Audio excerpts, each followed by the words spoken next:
Coba diingat kembali, kondisi seperti apa yang memaksa Anda untuk berubah beberapa waktu terakhir ini. Tugas yang tiba-tiba menumpuk banyak di pertengahan semester ini, UTS yang dilakukan berbeda dari biasanya, atau Anda masih terngiang hingga saat ini, bagaimana Anda menyesuaikan diri dengan pembelajaran daring.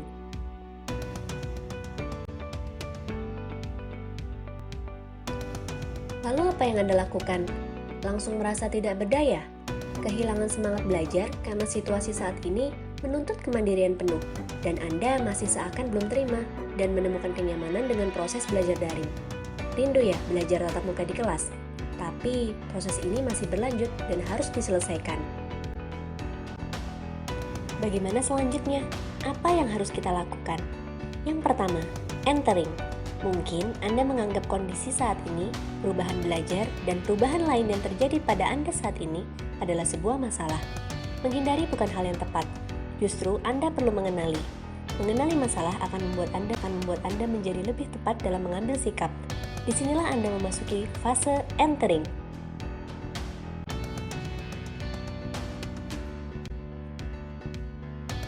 Dalam fase entering ada dua hal. Pertama, mengklarifikasi isu atau masalahnya. Anda sadari masalahnya, Anda identifikasi masalahnya. Kedua, menentukan relevan klien. Artinya, Anda tahu harus melibatkan siapa untuk mengatasi masalah Anda. Siapa yang dapat Anda mintai tolong. Kedua hal itu bisa jadi terjadi berbarengan. Saat ada masalah, Anda bisa mencari orang yang tepat untuk bercerita tentang apa yang Anda rasakan dan mencari tahu apa yang sebenarnya menjadi sumber atau titik masalahnya.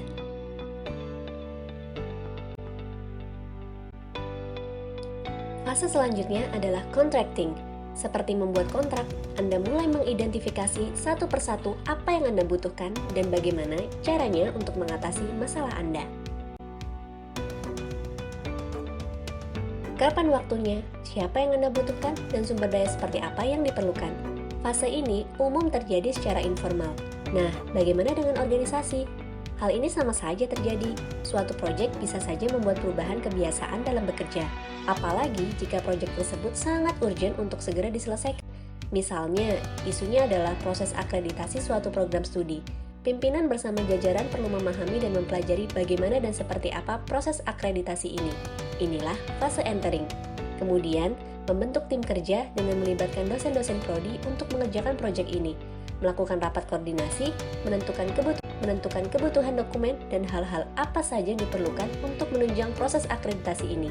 Menentukan waktu penyelesaian dan siapa saja lagi yang bisa dilibatkan untuk membantu. Disinilah contracting. Proses ini bisa saja berlangsung cukup lama, karena terkadang sekali rapat tidak cukup, sekali instruksi masih kurang, dan sekali koordinasi belum menghasilkan apa-apa. Dan lagi, proses akreditasi adalah proses yang memerlukan persiapan panjang. Yang tidak kalah penting lagi, dalam entering and contracting adalah proses membangun hubungan interpersonal dengan orang yang terlibat dalam masalah atau isu perubahan tersebut. Karena dengan mereka, kita akan menghabiskan banyak waktu untuk berpikir dan mencari solusi.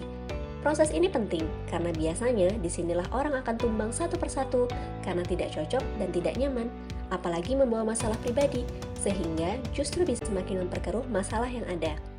Seperti proyek akreditasi prodi tadi, bila satu tim kita terlalu ego, kurang menghargai posisi satu sama lain, tidak mau bekerja sama, merasa paling benar, misunderstanding, maka suasana menjadi tidak kondusif untuk bekerja.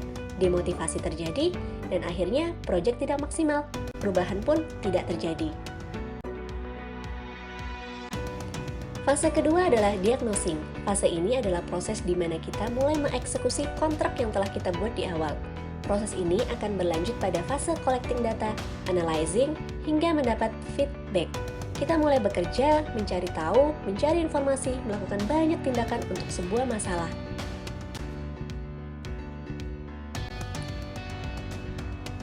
Yang tadinya Anda bingung dan sulit beradaptasi dengan perubahan gaya belajar daring, di fase ini Anda mulai mengerjakan apa yang semestinya, mengatur time learning di rumah, beradaptasi dengan teknologi lebih sering, mengikuti berbagai Zoom learning, atau pembelajaran dengan media lain, seperti YouTube, Google Classroom, grup WhatsApp, dan sebagainya.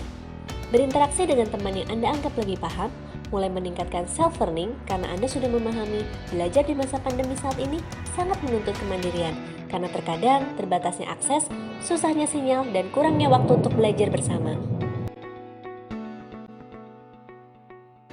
Dalam organisasi pun juga seperti itu, namun karena lingkupnya lebih besar daripada sekedar masalah individu, maka yang terlibat dalam fase diagnosis juga akan lebih banyak orang. Kebutuhan dokumen yang diperlukan bisa melibatkan masing-masing departemen atau divisi yang ada dalam organisasi. Bahkan, eksekusi masalah juga melibatkan pihak eksternal perusahaan, seperti proyek akreditasi prodi tadi. Masukan dari para asesor selaku penilai akreditasi saat simulasi juga sangat dibutuhkan, sehingga kita akan tahu apa yang masih kurang dan mempermudah penyelesaian proses akreditasi.